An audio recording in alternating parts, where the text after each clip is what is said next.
এখন আমাদের প্রত্যক্ষদর্শীদের অনুযায়ী এটা কোনোভাবেই শতাধিকের নিচে নয়, 100-র উপরে অবশ্যই মারা গেছে। যারা মারা গেছে এদের ম্যাক্সিমামই হচ্ছে 10, 12 এবং 13 বছর বয়সী, এরকম বয়সী, এবং তাদের মারা যাওয়া এবং লাশগুলো একদম বিভৎসভাবে ছড়িয়ে ছিটিয়েছিল।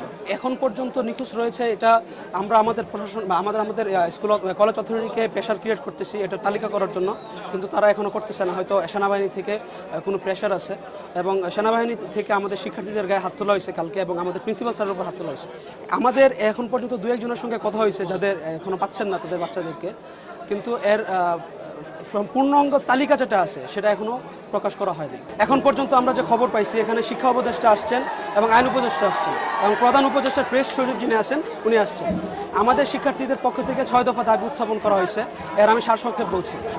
এক, আমাদের এখানে প্রকৃত হতাহতের যে সংখ্যা বা নিহতের সংখ্যা, এটা আমাদেরকে তালিকা আকার করে আমাদেরকে উপস্থাপন করতে হবে।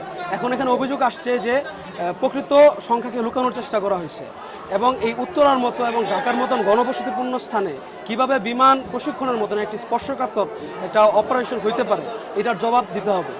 আমরা এই দাবি উত্থাপন করতেছি এবং এর ন্যায্য বিচার এবং তদন্ত আমরা চাই। শিক্ষা উপদেষ্টা এসেছেন, আমরা যতটুকু জানতে পারছি আমাদের সহপাঠীদের থেকে, শিক্ষা উপদেষ্টা এসেছেন এবং আইন উপদেষ্টা এসেছেন, এবং প্রধান উপদেষ্টার প্রেস সচিব যিনি আছেন উনি এসেছেন। এখন তারা এই ভবনের ভিতরে আছেন, এটা প্রজেক্ট 5 বলে, এটা হচ্ছে মূলত মেয়েদের ক্লাস হয়, এখানে এটার ভিতরে আছেন, এবং আমরা বাহির থেকে ওনাদের এরকম তথ্য পাচ্ছি না। এবং আপনারা এখানে দেখতে পাচ্ছেন যে শিক্ষার্থীরা অবরোধ করে রাখছে বাহির থেকে, এবং তাদের কাছ থেকে জবাব চাচ্ছে যে কেন এরকম একটি স্পর্শকাতর বিষয় নিয়ে এরকম তালবাহানা করা হচ্ছে।